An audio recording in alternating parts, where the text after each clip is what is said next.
Hello, everybody, and welcome back to another episode on the Taiji Shakuhachi channel. And today I have a very special guest. I have one of my very own students who has now gone on to the master's level, who has been performing all over Europe, as well as doing a lot of teaching, coaching, and is kind of one of my main teachers within the studio. So here we are with Robin Tamura. Welcome in. Thank you very much, Sensei. I'm happy to be here. Yeah, isn't it weird now? It's like we have to work as colleagues now. I can't tell you what to do as much. Yeah, this is kind of interesting. I remember us sitting here, being here on Skype, like for the first time, like what, 5 years ago? Oh yeah, actually, it's more than Yeah, five yeah, years ago. And then 2 years ago, we got to meet in person for the first time at the Taibo Shakuhachi Festival. that's true.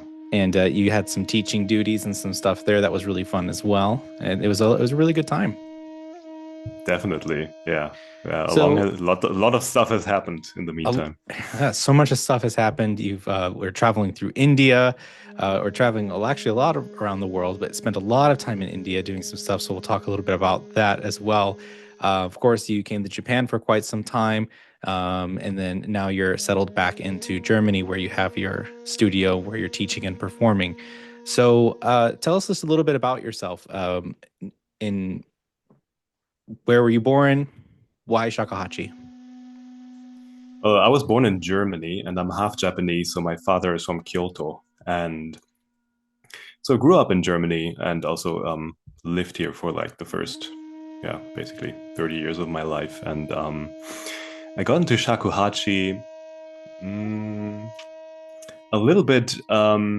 It took some time. I kind of snuck up on it. Like I remember like hearing it for the first time, I think maybe in a video game or a movie, and then being like, wow, this sounds incredible. And then I was just sort of looking like for bamboo flutes. I didn't really know anything. And I actually ordered like a weird sort of pseudo shakuhachi, like a side blown bamboo flute from this guy called Eric the Flute Maker. That was my first flute. So, Mm-hmm. and yeah, but like it didn't really know how to play it and found it quite exhausting because it took a lot of air and then kind of took it away. And then years later, I had this idea like, hey, why don't I actually look for like a teacher? Let me just see if there's a shakuhachi teacher, because I was kind of thinking that I could never learn this. I'm too old. You probably have to start at like 6 or something to really get good Mm-hmm. at this instrument, and there's not going to be a teacher in Germany anyway. But then I just looked for a teacher, and of course, because it's Berlin, there was a teacher, Of and course. yeah, just went there, and it was kind of magical. I actually managed to get my first sound in my first lesson, Oh, it's and wonderful. yeah, and it was a nice moment. I was just sitting there, he gave me one of his flutes, and then just remembering that first time that I actually sounded a note, probably a re or something, and there was just like this joy, like inside of myself, just like wow, oh, I just made a sound, and yeah, I just absolutely fell in love with it. Like played around with it, took it very easy and slow in the beginning, um, and then after about a year, COVID hit, and I couldn't see my teacher anymore in person. And Hmm. then I was like, okay, let me try this Sean guy who's been on YouTube a lot. So, Yeah. And and the then rest is and then history. the rest is history. Then you got locked in, and then it's not that you wanted to stay, it's just that I wouldn't let you leave, right? That's kind of how it went. Yeah, you were a pretty persuasive salesman. Yeah. Well, sometimes I try my best.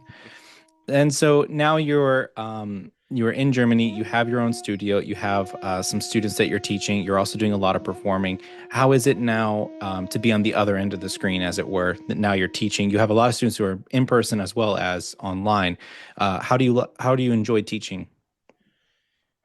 I actually enjoy it a lot. Like in the beginning, there's always this little sort of imposter syndrome phase when you're starting to do something new. But Hmm. now that I've been doing it for pretty much almost a year, I actually really enjoy it.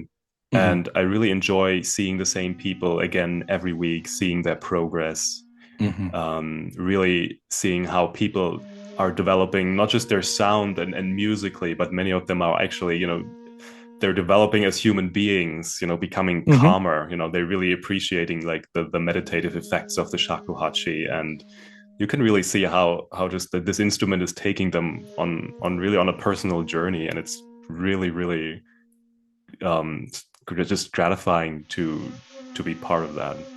Yeah, and then onto the couple points there that you mentioned, like the imposter syndrome thing. Like I had that so hard when I had my first couple of students, and even showing up for the first couple of weeks was really awkward. And then afterwards, as I started to get into the groove of it, like, wait a minute, I can do this. I can teach this instrument. That's not an issue. Then it just would start to be like smooth sailing. And I have to say, um, I know some of your students because of course I gave you these students because I wanted you to have some students that you could grow with and get started with, and um, I feel like with a lot of my students too, and you included, I have to force you into teaching because you guys think that you're not good enough to do it, but you really are. And I watched some of your students from the beginning, and now, after just almost a year later, they sound so great. They've grown and they've just developed so well. And we've heard them in that the Discord montage of everybody playing Honshirabe, and of course, we're going to hear probably some of them again as well in the Tsuki montage that's coming up as well. So, but on top of that, one of the other parts I've noticed about this is that you have also grown as a player and you have gotten a lot better in this short period of time too, because I think that you're realizing um, so much more about technique and so much more about phrasing and everything that goes along with music that you're improving at just a extremely rapid rate. Well, they say, if you really want to learn something, teach it. And Yes. yeah, I feel like just having to explain these things and also, looking at people and pointing certain things out, you just think about, hang on, am I maybe doing that too? Oh So you yeah, become much more sensitive basically to the mistakes that you're making. So, and absolutely. also at the same time, you're a teacher now, so you kind of feel like, okay, I have to represent, I have to be like a good role model. Hmm. If my posture is bad in my videos, then, who am I to tell my students that, to have better posture? So, Absolutely. And so how about performing? How's performing going for you? Because we of course we featured this on my website on Tidy Shakuhachi on the blog space about one of the bamboo and color performance, but it's not just that one. You have a lot of things that are going on. yeah, so I've been really enjoying to collaborate with some of the Japanese musicians here in Berlin. There's like a little community here of people who perform at various sort of Japanese themed events, and some really really talented people, some really great koto players, shamisen players, singers, dancers, and yeah, it's been really fun, but also really challenging. I remember I had my first sort of bigger solo performance in December last year together with a koto player, and we were rehearsing together. We were also rehearsing with you, Hmm. and that was kind of like a big milestone for me. I realized because it was just us on that evening. I mean, it wasn't a huge crowd, of course, but No, still, it don't was the sell first yourself short. time. I mean, you booked an event hall, you got everything set up, and you had a full house. I mean, there was a lot of people there for that little small location. So even if it's a small location, you guys filled it, and people enjoyed the concert, and you guys sounded great too. Yeah, we got a lot of very positive feedback, which was really nice. And Yeah. Yeah, yeah, I hope you so guys do more. I really do, because I think working with both of you, he's a really nice guy.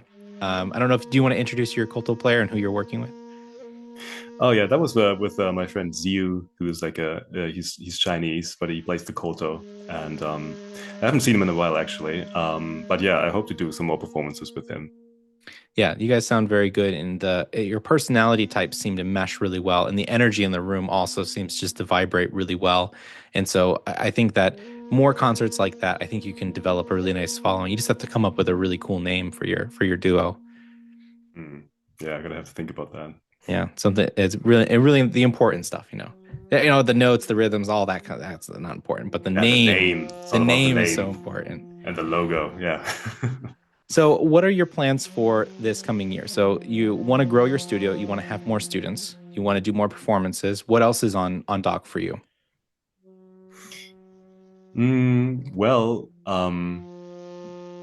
getting my Shihan certification, probably, I hope. Hmm. And I'd also like to travel a little bit more and perform internationally a little bit more. And Mm, yeah, I suppose just keep studying, keep improving, keep refining my technique, learning more complex pieces. And I'd really like also to collaborate more with really like professional musicians and um, just working towards like a really high professional level as a shakuhachi player.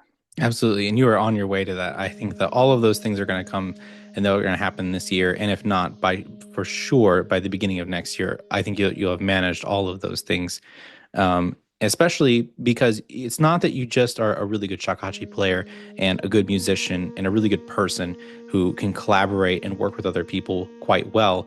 You bring so much more to the shakuhachi, which is, for example, I think it's called well, let's talk about the yoga things first, and then we'll talk about the family therapy thing that you do Mm. as well.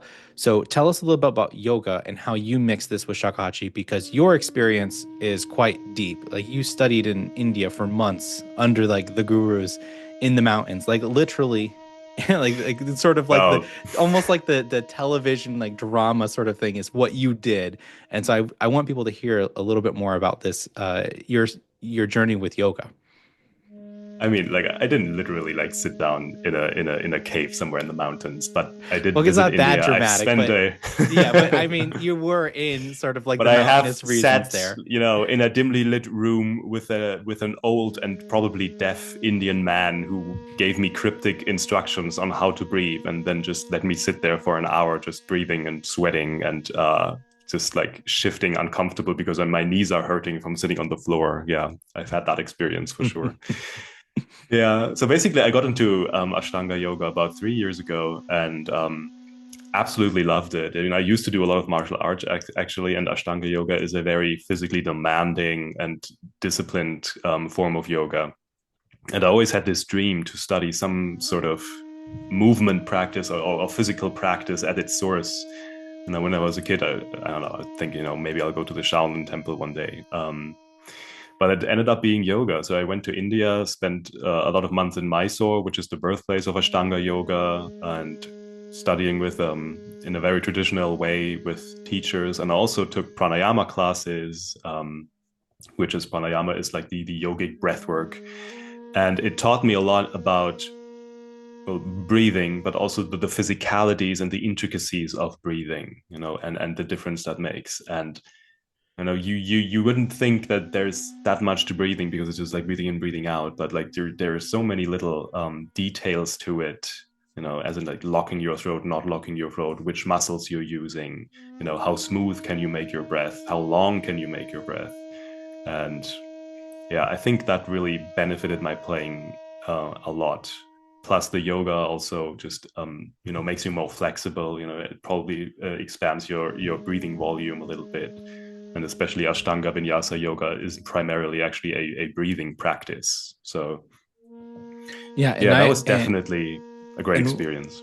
of course you gave one of your classes for our studio in a private setting, and of course now you're doing some public setting ones. But even in the private setting ones, there were so many things that even I benefited from it, where I was like, oh, so I do that when I play Shakashi, but I didn't realize that I was doing it. Now that I know that I'm doing it, I can focus on those muscle groups, and I even felt improvement of lengthening the breath or not feeling so out of breath on some of those super long phrases.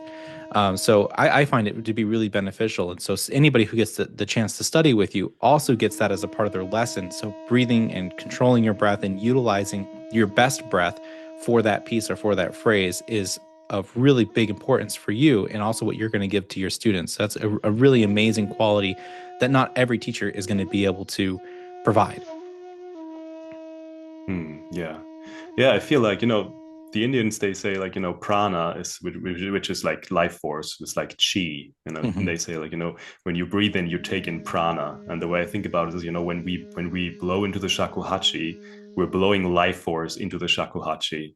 And the Mm. more control you have about your breathing apparatus, the more alive your playing is going to be, the more you're going to master your dynamics, the more expressive it's going to be. That's a So beautiful way of putting it. I like that a lot. I won't steal it from you though. That one you can It's keep. okay. And so tell us a little bit now in another part of your professional life, you do therapy stuff. So can you tell us a little bit about that particular branch of therapy that you're doing? Yeah. So I work with this method called internal family systems therapy, and Hmm. I mainly use it as part of coaching at the moment because I'm not a clinical psychologist. I do have Hmm. a like healing practitioner's license in Germany, but that only works in Germany. So, Oh, I see. but it's a form of parts work therapy. So it basically assumes that your mind is not made up of one personality, but it's actually a lot of sub personalities or parts that become active in certain situations. When Hmm. you're in different contexts, you become a different person. That Hmm. also means that if you're triggered and you start behaving in ways that are maybe destructive or self-sabotaging, it means there's some part of you is becoming active, but that for some reason feels like it needs to do that. And Hmm. what we can do with this method is we can actually just talk to these parts and get to know them and find out, why are you doing this? Like, what are you afraid of? What is it that you're trying to Hmm. accomplish? And that is just a very, very holistic and powerful way to actually achieving really meaningful transformation. Hmm. And this just goes right into the whole entire point of your shakuhachi playing, which is a transformative experience, especially from the learning perspective. That as you play shakuhachi, it's as if it teaches you things about yourself that you didn't know, and then you start to develop and change as a person, hopefully for the better. Yeah, definitely. I think part of the reason why shakuhachi lends itself too well to being a form of spiritual practice, or at least personal development practice, is because it is so hard, especially in the Hmm. beginning. You have to be so patient. You have to be, the more you try to force, especially in the beginning, the harder it gets. Hmm. And you sort of have to surrender into it. And plus the fact that there is no mouthpiece. You're directly blowing into the flute. You yourself become part of the instrument in that sense, and it Hmm. just reveals things about you. It's just like if you're I remember performing and being really, really, my heart was just thumping, and basically I had automatic komibuki on every every note that I Yeah. play. It's just you cannot hide, not really. At the same time, that also means that it's uniquely expressive. You can really bring out your truth with this instrument, Hmm. and say something in a way that words perhaps could not. Yeah, and that's one of the things I say a lot with music is that it has a syntax that doesn't speak outside of itself, right? It has kind of grammatical structures. It's transferring meanings, but it's not something like I play a musical phrase and you go, "Oh, you had peanut butter and jelly for breakfast." That's a kind of a boring breakfast, right? It doesn't have that kind of meaning, but something way deeper.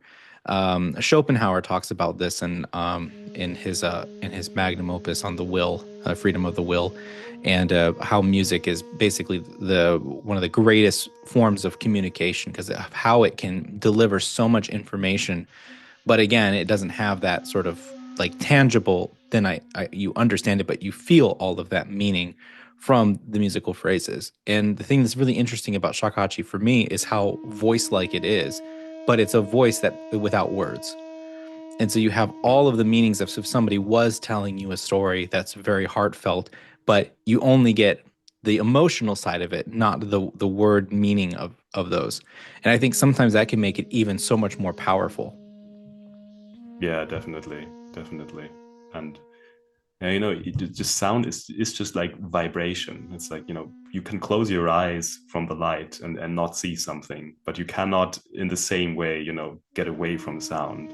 Hmm. It's just there. It moves you. It literally moves you. Oh I yeah. think. And Yeah, even like you could feel the vibrations of the instruments, especially on your chest. If it's a lower bassy sound, you can feel it in the floor. So like even if you do plug your ears, the vibrations are still around you, impacting you physically. exactly. So it's really quite amazing. So where can people learn more about you?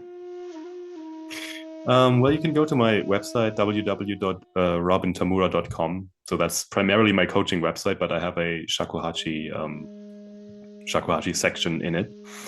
So that would be robintamura.com/shakuhachi. And you can also find me on Instagram at shakuhachi_journey and on YouTube.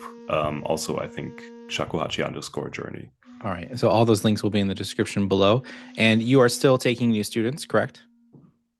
Absolutely. All right. So hopefully, if you're interested in taking shakuhachi lessons, Robin Tamura may be the perfect person for you. Go ahead and hit him up with a message and take a lesson. See if if it is for you.